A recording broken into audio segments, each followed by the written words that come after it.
আজ হলো নবান্ন। তো সকাল থেকে ঘুম থেকে উঠে খুব তাড়াতাড়ির মধ্যে সব কাজ করে নিয়েছি।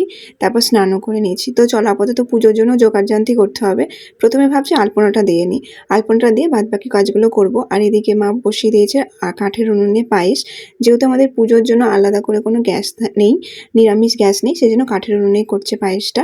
আর আমি চলো আপাতত পুজোর জোগাড়যন্ত্রগুলো তো করে নিই। আর এদিকে দিদি রুহিও কিন্তু চলে এসেছে।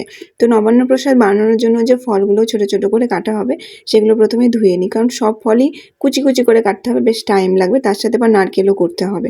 তো এখানে আমার সব জোগাড়যন্ত্র করা কমপ্লিট। আর এদিকে মায়ের কিন্তু নবান্ন প্রসাদটা বানানোও কমপ্লিট। তো প্রসাদ বানানো হয়ে গেলে মা এখানে বাড়ির পুজোটা করে নিল। আর নবান্ন দিন একটা নিয়ম আছে, বাস্তুকে যে নবান্ন প্রসাদটা হয় সেটাও দিতে হয়, সাথে অনেকের নিয়ম আছে ভাত তরকারি যেটা রান্না করা হয় সেটাও দিতে হয়। যেহেতু নতুন ফসল ওঠে সেটার আনন্দেই উৎসবটা হয়, নবান্ন উৎসবটা অনেকেই সবাই জানো মোটামুটি। তো চলো আপাতত মা এখানে সব জায়গায় দিয়ে দিচ্ছে। যেমন তুলসী তলায় দেয়, আগে আমাদের গরু ছিল গোয়াল ঘরে দেয়, উঠোনের এক জায়গায় যে মারুলি দেওয়া হয় সেখানে দেয়, 3-4 জায়গার মতন এভাবে দিতে হয়।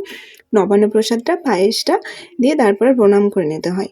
তো নবান্ন প্রসাদটা আমরা সবাই মিলে খেয়ে নিলাম। খেতে তো খুবই টেস্টি হয়েছিল। এদিকে আমরা প্রসাদ খাচ্ছিলাম আর এদিকে মা চলে গেল আশেপাশে কাকু কাকিমাদের বাড়িতে প্রসাদ দিতে, কারণ সবার তো নবান্ন উৎসবটা হয় না। তো তোমাদের নবান্ন উৎসব কেমন কাটলো অবশ্যই কিন্তু জানিও।